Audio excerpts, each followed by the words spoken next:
Sekarang dia punya coffee shop yang ke-7. Coffee shop yang ketiga. Ketiga, restoran yang kelima. Itu bukti bahwa Dan mau tutup lagi nih.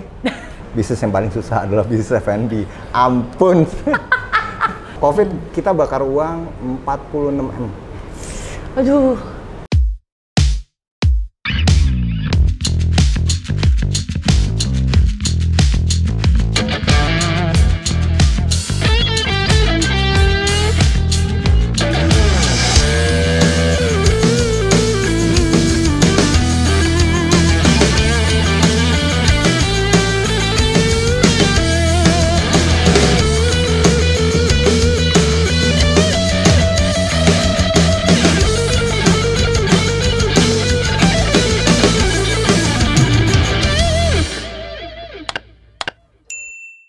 Sahabat rock and roll, kalau ngomongin tadi ya, Kak, gue yakin, gue jadi saksi loh. Ya karena kita sering pitching bareng, event lu kan gede-gede, miliar, triliun, wow. Nggak triliun belum sih? Ya ratusan lah, ratusan miliar, luar biasa. Triliun grup? Iya makanya gue nanya, miliar.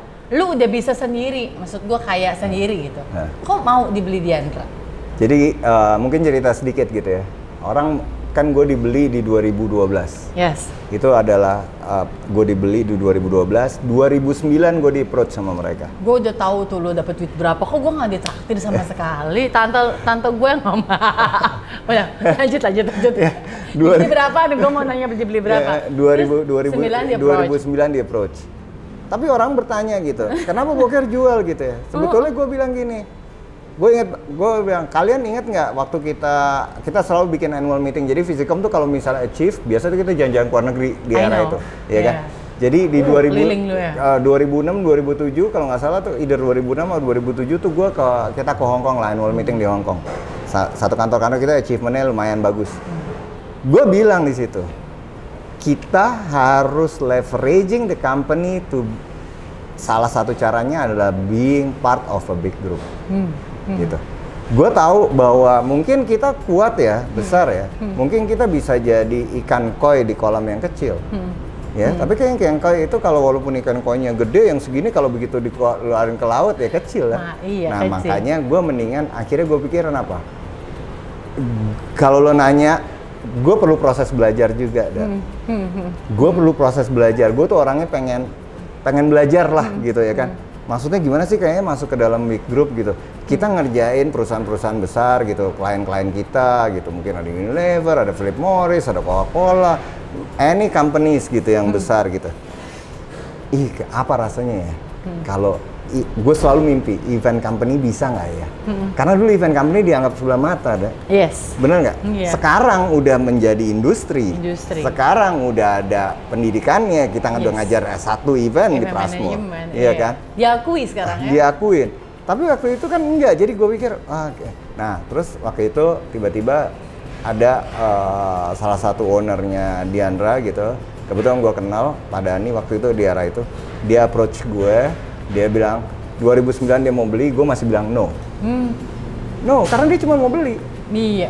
Karena nggak ada juntrungannya. Jadi mau cuma apa? 2012 tiba-tiba datang lagi ketemu sama gue. Dia bilang gini. 9 lama juga PDKT-nya ya, 9 ke 12 ya? Iya, 9 ke 12 dia datang ke gue, dia bilang gini. Kita mau IPO, Mas. Gitu. Gue langsung ngeliat, wow. Event company bisa IPO, keren banget. Keren banget, iya. Kita jangan ngomongin harga sekarang ya. Kalau harga sekarangnya memang turun dibandingkan waktu IPO. Waktu awal ya, iya, tapi ngelihatnya, kalau gue ngelihatnya lebih, gila event company bisa IPO. Bukan perusahaan-perusahaan tambang, bukan perusahaan FMCG gitu. Event company kan keren banget gitu. Nah, terus dia utarakan lah gitu. Karena untuk membuat IPO itu seksi, ya pastinya kan harus ada sales yang seksi, ya. Tambahan sales ya. Nah, mereka tuh udah reach secara grup Diandra tuh udah reach di 800-an lah, 850 miliar lah, grupnya Diandra ya, salesnya. Ya. Which kita punya 200. Jadi bisa 1 T lah. Iya, kan jadi menarik ya, gitu ya kan. Jadi gue ngelihat, nah disitulah makanya kenapa gue akhirnya juga berpikir bahwa ya udah deh gue jual deh, gue bilang gitu, sebagian. tapi gue tetap mempertahankan si setengahnya. Gitu. Jadi waktu itu gue cuma mau jual setengah, oke. Tapi kita harus consolidate, Mas. Jadi nggak mungkin 50% kita beli. Jadi kita harus beli 51. Oke nggak? Harus dia lebih besar. Ya, karena dengan dia lebih besar, dia bisa consolidated kalau secara laporan keuangan. Iya. Ya udahlah, beda 1% ya, gitu. Ya udah, Tapi kan lu grup ya. Ya. Nah, terus gue juga pasti kan gue akhirnya, ya kan Diandra tuh siapa? Diandra tuh ternyata di belakangnya ada Kompas Gramedia besar, which is akhirnya gue tahu di mana Kompas Gramedia, Pak Yakob dan segala macam, the value gitu ya kan. Karena ya. Mereka kan gue juga mikir bahwa ya hati-hati ya buat teman-teman yang kalau dibeli kalian harus bisa juga, maksudnya untuk make sure juga untuk ngelihat siapa gitu. Karena terus terang gue di approach sama Ogilvy iya, di approach sama Publicis iya, di era-era itulah ya. Gue bilang gini, kalau gue yakin banget kalau mereka beli, mereka pasti belinya akan ngambil majority lah, 70% lah pasti mereka ambil. Dan after that gue udah nggak punya say gitu. Nah, gue bisa nunjukin bahwa ternyata Kompas Gramedia itu mereka prudent ya orangnya, prudent banget gitu ya. Jadi they buy to build, not buy to kill. Gue punya belief itu. Seru dong, asik. Ya, dong. jadi contohnya, visinya bagus. Ya, gue bisa ngeliat gitu gimana caranya Kompas Gramedia bisa menjadi media yang besar dan segala macam. Jadi 2012 gue dibeli oleh Diandra. 2015 gue jadi direksi Diandra. Ih, luar biasa. Iya kan? Sampai 2018 karena waktu itu untuk restructuring gitu. 2012 dibeli Diandra itu udah jadi miliarder ya. 2018 jadi direksi. 2015 dijadiin direksi di UPR 2018. Pas berapa Kak? 5% tuh Kak? Bocoran, soalnya gosipnya banyak nih. Gue asking valuation gue di 120 miliar. Tapi di valuationnya 120 miliar, asking, belinya di 105. Jadi kalau 50% dari 105 ya 52-an lah. Gila itu, yang gue denger tuh, wah si Boker gini. Wih, gila, luar biasa ya. Tapi sekarang lagi up and down ya? Iya, kalau karena COVID ya? COVID parah lah. COVID kita bakar uang 46 M. Aduh. Kenapa kita COVID bakar uang 46 M? Ini aku mau cerita. OPEX-nya Visicom aja tuh 21-22 M lah ya per tahun. Besar. Itu Visicom doang. Kan ada grup di bawahnya juga, ada IDEA, ada UNDR gitu-gitu. Jadi di tahun 2020 itu 2020 kita nggak terlalu besar minusnya. Kita yang bakar minus besar tuh 2021 itu sampai 26. Tapi 2022 kita udah makin kecil lagi. Jadi in total pokoknya 3 tahun ini 40 lah. Karena gue ada investment. Ya. Gue bikin Fluff. Oh, bikin Fluff. Kan gue Fluff itu kan konser musik itu kan 2019. Kita udah keburu preskon segala macam launch. 2020 kejadian. Kalau misalnya gue bisa bilang bahwa I can make it call off gitu ya, selesai gitu. Tapi namanya pasti hilang. Iya. Ya enggak? Iya. Ya ini udah pilihan. Jadi bakar di 2020, 2021, 2022 kita bikin offline pertama kali, orang masih mungkin punya rasa takut, ya masih ada kerugian lah. Ya, tapi mudah-mudahan tahun ini I can make it comeback. Kalau misalnya tinggal tahun ini jelek ya udah berarti we kill it. Bisa. Kita bikin sesuatu yang other brand lah. Semoga bisa. Doain ya teman-teman. Doain sabar. Ini luar biasa loh, gue sampai diam-diam, ya ampun gue banyak belajar banget sama Kak Boker hari ini ya. Satu lagi Kak, tadi lo IPO gabung sama Diandra, terus tadi lu sebutin banyak idea besar lah apa. Mereka adalah?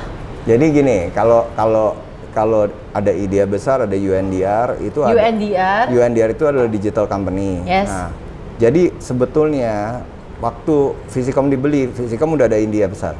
Oh, udah ada? Udah ada. Sama si itu ya? Sama Firman. Ya, udah ada idea besar. Firman itu partner. Oke. Makanya 99% sahamnya idea besar adalah Visicom. Oh, oke. 1% Firman, cuma taruh aja namanya kan harus ada 2. Emang. Jadi sebetulnya itu punya Visicom karena itu conflicting client. Untuk against conflicting client, kantornya juga beda, nggak di gedung yang sama. Kalau dia di Jalan Raya Ciputat situ yang dekat Pondok Indah. Kalau kita kan di Kebayoran di Petobo kan, iya kan, Mas. kita Petogogan, Majestic udah lewat. Udah Petogogan, ya. Petogogan. Kalau Majestic masih ngontrak, kalau sekarang ini kita gedung sendiri. Hebat. Iya kan, sama dulu kayak kita sama kayak Absolut. Dulu kita ngontrak. Iya. Jadi ya kan memang gitu. Proses, because we need to grow gitu ya kan, nggak ada yang instan ya kan. Nah, habis itu 2015 gue jadi direksi di Diandra untuk restructuring, karena waktu itu Diandra mungkin denger ya, ada Diandra ada satu perusahaan lagi ya kan. Jadi kita restructuring 2015 sampai 2018 dan restructuringnya berhasil. Terus aku balik lagi dong ke Visico. Terus ditanya mau apa, aku pengen bikin company digital, dibolehin. Karena kan sekarang gini, nggak mungkin aku dengan 49 bisa bilang A kalau 51-nya nggak setuju. Nggak mau. Bener nggak? Itu kan secara legal. Itu secara itu ya hierarki gitu kan? Iya, secara legal kan gitu. Jadi pasti mereka akan mau menyetujui untuk bikin UNDR karena mereka tahu bahwa ya udah nih emang mau dibikin bener kok gini kantornya. Ya, dan kita punya UNDR ya itu adalah company digital, karena aku believe banget bahwa digital itu menjadi platform baru gitu ya buat orang-orang beriklan gitu ya. Dan kebetulan kita ya akhirnya jadi cross selling juga. Mereka ada klien mereka dari UNDR, ada tiba-tiba terus perlu BTL, kita cross selling juga. Jadi dari activation kita cross selling ke digital. Jadi sebetulnya muncul lah. Nah, terus kita juga punya beberapa, aku pribadi gitu mungkin punya juga beberapa kayak ada ya mungkin kayak ada juga ada restoran, ada segala macam. Aku punya rental sound juga. Kita punya, nah kebetulan aku sama Diandra waktu itu juga kita bikin satu perusahaan namanya SDA. SDA itu ada Sinar Diandra Abadi gitu ya. Apa itu? Itu Lighting Rigging Company. Punya juga? Iya, itu SDA. SDA, kita belum pernah kerjasama nih. Iya, jadi pokoknya kalau misalnya perlu lighting, rigging, ada di SDA. Apa namanya, pokoknya anything yang buat construction yang besi-besi itulah ya. Iya, konstruksi. Jadi menurut lo Kak, kalau kita sudah mapan, maksudnya bisnis IO nih, teman-teman IO nih sharing, biar Kak Boker jawab iya apa enggak. Kita udah mapan, maksudnya lu udah established nih di bisnis event management, which is kayak Absolut ya, corporate event lah. Udah saatnya kita mengembangkan bisnis lain kayak lu bilang tadi digital lah atau IO yang tadi marketnya mungkin beda atau sound system.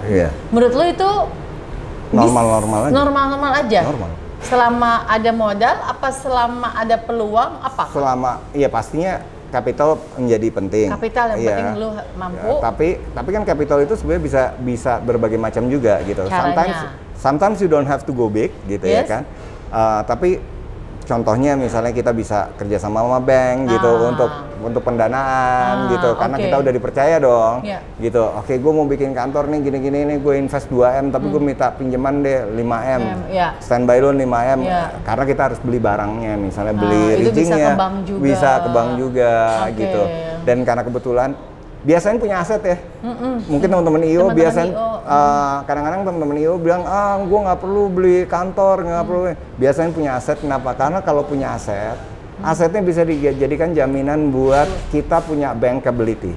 Karena bankability itu penting gitu. Saya kalau misalnya mau minjem, mungkin minjem ke bank biasanya paling susah ya. Ya kalau orang kan mesti datang gitu ke BCA, enggak. Kalau gue suruh BCA yang datang ke gue. Iya, karena udah ketahuan kita. Karena kita udah punya history gitu. Setuju gue. Gitu. Nah itu penting banget. Jadi kadang-kadang orang mikirnya kita ngontrak-ngontrak aja. Setuju gue ngontrak karena memang mungkin nggak perlu. Kenapa kalau perusahaan asing mereka ngontrak? Kita misalnya bilang anggaplah advertising agency yang besar gitu ya, Loe, Ogilvy gitu. Kenapa mereka ngontrak? Kenapa mereka nggak beli? Karena kalau ada apa-apa terhadap bisnisnya di Indonesia, mereka bisa shutdown dengan easy. Iya, beda sama kita yang ada di sini. Ini ya, kalau kita lebih baik memiliki kan? Kalau kita memiliki, malah kan kalau surat dicek, bener nggak itu perusahaannya, kantornya ada nggak, workshopnya ada nggak, punya siapa ya kan? Gitu. Jadi pengusaha IO ya, gue curhat nih. Mungkin lu mah mungkin nggak di level gue lah. Sama aja lah, kita semua starting dari bawah semuanya. Iya, maksud gue ada rasa deg-degan tetap. Pasti. Perusahaan ini akan survive nggak sih? Apalagi kemarin kita ngalamin COVID ya Kak. Kalau itu luar biasa. Nah sekarang nih, kan kita titik balik nih. Gue belum selesai pertanyaan gue. Tapi ketika lu sudah terjun, let's say kayak gue 20 tahun di dunia IO, gue masih mikir kan, gue IO ada, gue punya promotor ada, yang masih kecil-kecilan lah, nggak kayak teman-teman yang lain gitu. Tapi gue mau tanya sama lo, di titik apa, di statement apakah yang gue bisa bilang, oke nih, gue mau bikin sister company, IO juga, which is buat market lain. Di kondisi apa lo memutuskan untuk yaudah deh gue buka idea besar, yaudah deh gue buka digital, yaudah deh gue buka ini. Maksud gue di Visikomnya dalam kondisi apa gitu? Waktu itu ide besar kita buka di tahun 2003. 2003. Ya, kenapa? Karena secara bisnis waktu itu ya Visikom kan gue bilang 2000 udah sehat. 2000 udah sehat. 2001, 2002 udah bagi dividen. Tuh, sehat, udah bisa bagi dividen. Nah, instead of bagi dividen, karena waktu itu kan ini kita bicara ide ya. Karena Visikom dulu modalnya kecil ya, cuma 285 juta ya. Iya. Ya, jadi gue mikir gini. Zaman dulu kan 90 itu besar lah, Kak. 98 ya, oke lah ya, equal sama 500 juta gua sekarang aja lah. gajinya masih 750 ribu. Iya, itu. Gue juga 750 ribu. Iya, Ya, jadi gini, gue berusaha mikir waktu itu, kita bikin ide yuk, supaya buat conflicting klien. Karena klien-klien gue udah mulai, gue kontrak ya. Nyaman dan kontrak. Jadi kalau udah kontrak udah LTA, long term Ya, agreement kontrak. Berarti kita nggak bisa ngerjain, misalnya aku ngerjain Philip Morris gitu ya, udah nggak bisa ngerjain. Kalau misalnya ada perusahaan Rojo Rono atau Gudang Garam kan nggak bisa. Kompetitor kan nggak bisa gitu. Ya udah deh kita bikin. Nah tapi kita nggak akan menyalahi karena secara legal PT-nya beda, direksinya beda, alamatnya beda, kantornya beda. Iya, pemilik sahamnya nggak apa-apa sama, gitu. Karena kalau kita lihat kan apa bedanya? Ogilvy Group banyak, Publicis Group banyak, JWT dan segala macam kan under Publicis gitu. Nah itu sebetulnya mereka boleh kok, selama PT-nya yang beda, gitu. Jadi dan sebetulnya orang-orang Philip Morris juga tahu kalau misalnya ide anak perusahaan kita gitu dan mereka ngerjain Gudang Garam gitu, toh ya memang direksinya beda, kantornya beda dan segala macam kan kita juga nggak share satu sama lain apa yang mereka kerjain. Jadi gini sahabat rock and roll, jadi menurut Kak Boker, lu nggak apa-apa punya perusahaan banyak, misalnya sister company banyak, asalkan perusahaan utama lu memang sudah sehat. Itu dulu ya Kak? Betul. Udah sehat, manajemen keuangannya udah bagus, SDM-nya udah oke, sistem berjalan dengan benar. Baru lu boleh melangkah untuk bikin sister company. Berdasarkan kebutuhan tadilah. Mau menggrab market, bigger market. Atau bigger market. Kayak gitu ya Kak ya. Walaupun misalnya lu punya saham juga di situ, nggak masalah. Nggak masalah. Terus bagaimana menjalankan itu semua versinya Kak Boker? Gini, kalau kayak kita time management. Pertama bukan cuma time management tapi sistem gitu. Karena kalau kayak di IDEA atau di UNDR, kepemilikan sahamnya yang memiliki saham bukan gue pribadi. Walaupun mungkin gue ada pribadi gitu ya, sedikit gitu ya, tapi majority adalah yang memiliki sahamnya mungkin adalah PT Visicita. Jadi mereka laporan keuangannya mereka konsolidasi. Setiap bulan mereka kirim laporan keuangan, setiap 3 bulan Q1 kita meeting ini, gitu, kita punya quarter meeting, gitu. Ya udah jadi kayak corporate. Nah, gitu juga kita dengan misalnya dengan kayak gue investment di SDA. SDA ya. Nah, SDA itu under grupnya Diandra. Memang tapi Diandranya PT-nya berbeda karena Diandra kan mungkin ada grup D itu grup event gitu. Jadi yang jadi subholdingnya adalah Diandra Promosindo. Terus habis itu ada anak perusahaannya, ada Visikom, ada IDEA, ada Puat, ada segala macam lah gitu. Nah, ada grup S. Grup S itu adalah support. Support itu dia ada Samudra, ada yang kontraktor ya waktu itu dan ada SDA. Nah, terus ada grup G hotel. Jadi memang di Kompas Gramedia kita punya grup hotel namanya GWS, Geraha Wisata Santika. Jadi ada Santika, ada Anfaya, ada Samaya kalau di Bali, ada Amaris banyak gitu. Ya banyak ya. Nah, tapi dari grup hotel itu ada yang kepemilikannya dimiliki oleh grupnya Diandra. Tapi manajemennya beda. Managingnya by GWS tetap. Tapi ownership of buildingnya itu adalah Diandra. Gitu. Wow. Jangan ngap-ngap dengerin Kak Boker ya, jangan ngap-ngap. Itu ngomong fisik ke depannya, Kak. Jadi maksudnya Kak Boker ngasih tahu kalau lu ngomongin pengembangan bisnis mesti mikirin banyak aspek. Banyak aspek. Kalau mau grouping IPO, lu harus lihat yang ngajak IPO lu siapa.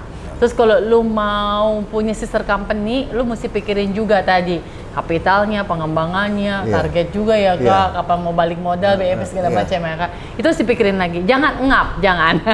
Tapi intinya dari Kak Boker menyarankan kalau kita mau bermimpi, mau sukses, harus mimpi. Harus mimpi. Harus mimpi. Harus sukses. Harus sukses. Gini, kayak tadi kan bilang bahwa kalau misalnya bikin company kedua gini, walaupun memang mungkin ada orang yang bikin company kedua, company ketiganya justru buat pelarian karena company pertamanya nggak berhasil. Possible nggak itu dilakuin? Possible. Possible. Gitu. Jadi itu semuanya kalau gue nggak pernah ditanya, Pak, gue kalau misalnya kejadian kayak gini, gue belok kiri atau belok kanan? Bisa dua-duanya kok kalau gue bilang. Lompat juga bisa. Gue selalu begitu. Kita ngelihat bahwa oke, sekarang yang mesti lihat adalah kita harus mengukur diri kita juga, kita mengukur kemampuan kita juga, kita mengukur marketnya juga, kita mengukur juga mana yang paling possible untuk di reach. Ya, habis dari situ mungkin kita bisa ngembangin ke tempat yang lain. Gue lebih begitu sih sekarang secara bisnis. Jadi sahabat rock gue juga mesti lihat tadi kemampuan kita, kemampuan teman-teman juga yang ada di rumah ya. Jangan kalau Kak Boker kan mungkin ngebocet tapi alhamdulillah gue dengar terstruktur dengan baik ya. Iya terstruktur mimpi lah. Mimpi ya. Tapi bukan berarti nggak pernah gagal ya. Kalau misalnya, tahu kan berapa restoran yang gue buka dan gue tutup? Loh, itu kan usaha. Mimpi. Tapi gue nggak stop, gue tetap bikin. Dia sampai sekarang dia punya coffee shop yang ke-7. Coffee shop yang ketiga. Restoran yang kelima. Itu bukti bahwa dan mau tutup lagi nih. Itu bukti bahwa Kak Boker juga pernah salah dan pernah gagal. Iya, pernah gagal. Jadi gue mau ngasih tahu. Ya iyalah Kak. Gue pertama kali gue punya dulu namanya coffee shop. Namanya dulu Madam Kok, restoran. Madam Kok. Sama itu ya? Sama Salerina ya? Sama Cosa Nostra adalah di Medan. Itu gue bakar 1,2 juta dolar. 1,2 juta dolar, rupiahnya berapa tuh? 16 M. Ada time ya. Udah. Itu dari luar ya? Enggak. Madam Kok bikin sendiri ya? Gue bikin sendiri, tapi kesannya bawa dari luar. Iya. Pokoknya udah creating. Kan kita kan pokoknya tukang sulap semua. Oh iya, gue lupa dia anak IO, anak agensi. Anak agensi ya. 16 M? 16 M. Tahun? 3 tahun tuh. Gila. 2012 sampai 2015. Gagal ya. Terus gue jadi tekan nih, bis buka ini. Tapi untungnya kalau lo kan ini kan your asset. Yes. Ya aman. Kalau aset lo aman. Kan kalau gue dulu kan masuknya ke mall. Oh iya. Jadi nggak ada asetnya. Ya rugi. Makanya gue akhirnya berpikir oke. Terus udah mulai bikin lah yang kecil-kecil. Sama bikin Mood Coffee, bikin ekologi. Nah ekologi udah jalan. Udah 5 tahun nih. Ekologi. Ini Mei 18 tutup. Karena yang punya landlordnya minta kenaikan harga, sedangkan kemarin tuh kita nggak apa-apa. Tapi sebetulnya karena kita kemarin cash burning di 2000 pas, sebetulnya COVID. Karena COVID, kalau untuk naik harga kita nggak mau, kita maunya stay. Ya jadi akhirnya nggak ketemu, ya udahlah kita tutup dulu. Tapi karena bangunan itu kita yang buat, jadi kita take over bayar bangunannya. Jadi kita lumayan lah ada ini. Ada balik lah. Jadi kita pengen mau bikin cari yang kecil-kecil dulu. Jadi gue mau bilangin aja buat teman-teman, buat sobat-sobat nih kalau misalnya emang bisnis gitu. Sahabat rock and roll. Sahabat rock and roll, buat sobat-sobat rock and roll. Begitu ternyata bisnis gagal, don't stop. Tapi gue bisa nunjukin, gue nggak rugi loh sebetulnya sekarang. Jadi gue udah make a growth. Dari yang dulu gue bakar 1,2 juta dolar, sekarang gue bikin restoran, udah 5 tahun jalan, gue nggak invest lagi. Dia udah jalan sendiri. Udah jalan sendiri, cuman memang belum balik capital modalnya. Paling nggak itu growth buat gue. Jadi mungkin gue selalu bilang buat teman-teman, kalau lo gagal itu jadi guru yang terbaik kok. Beneran. Jadi jangan gagal terus lo pindah, gue bilang gitu. Karena kalau lo pindah, kalau gue bisa bicara maksudnya pindah bisnisnya. Pindah bisnis gitu, ya. Lo pindah, lo cut loss. Oh iya. Kalau gue bilang, ya kalau secara bisnis nih, gue bilang kalau lo cut loss, lo nggak akan pernah tahu gimana cara jalanin itu dengan benar. Jadi from zero lagi. gue akan terus bikin bisnis restoran sampai gue berhasil. Semangat Kak. IO-nya sukses, digitalnya sukses. Kalau itu aman. Aman. Yang restoran itu yang nggak pernah gagal, nggak pernah berhasil. Ya. Iya, nggak pernah berhasil. Pasti ada waktunya Kak. Iya, insya Allah ya. Insya Allah ya. Insya Allah. Karena gue doyan makan, gue doyan masak, jadi harusnya gue bisa. Iya, harus gitu. bisa. Bismillah. Pasti segera sukses. Jadi kalau ditanya bisnis yang paling susah apa? Bisnis F&B adalah bisnis yang paling susah. Ini dong gue sekarang. Bisnis gue juga. Iya. Bisnis F&B adalah bisnis yang paling susah. Memang itemnya banyak banget ya Kak. Kita mesti nungguin, kan? Orang rame datang happy segala macam, makanannya kurang, ada segala macam gitu. Gue itu orang sistem ya. Gue pikir kan, gampang nih bisnis F&B. Oke, gue beli semua sistemnya. Gue beli kinos, gue beli apa segala macam. Iya kan? Gue pikir itu gampang supaya nggak akan terjadi kebocoran. Cuman itu, bisnis F&B mesti ditungguin. Dan gue lakuin itu. Ya ampun. Jadi gue nungguin, gue ngeliat karakternya apa yang kurang, gimana. Terus Smile ini ada customer dateng, lu tanya iya. Ya Allah, itu gue pikir gue doang, lu enggak, lu harus lakuin. Jadi kalau teman-teman nanya gitu, gue punya beberapa bisnis lah, ya kan, mulai dari bisnis rental, bisnis ini segala macam, semuanya buat gue mudah. Bisnis yang paling susah adalah bisnis F&B. Ampun. Semoga kita berdua sukses di bisnis F&B. Iya, tapi gue nggak berhenti, karena gue pengen berhasil. Iya, gue juga pengen berhasil. Oke, sahabat rock and roll, hari ini daging semua. Ini kayaknya kalian harus save video ini dan harus disebarkan karena Kak Boker banyak kasih tips, banyak kasih cerita bagaimana pertama memulai, kedua mengembangkan, ketiga struggling yang ketiga survive, yang keempat lagi tadi jangan kalah, jangan semangat, jangan patah semangat, jangan nangis. Nangis boleh ya? Nangis jangan boleh. takut gagal. Jangan takut gagal. Jangan takut karena gagal. kegagalan is the best teacher. Tuh, yang penting kalau gagal bercinta pacaran lagi aja. Oh iya, itu juga bagian. Gagal menikah, ya kawin lagi. Kalau gagal nikah, tenang aja, masih banyak calonnya, ada 285 juta penduduk Indonesia. Ini kan sama gilanya. Oke, sampai ketemu lagi sahabat rock and roll. Thank you Kak. Thank you, dadah.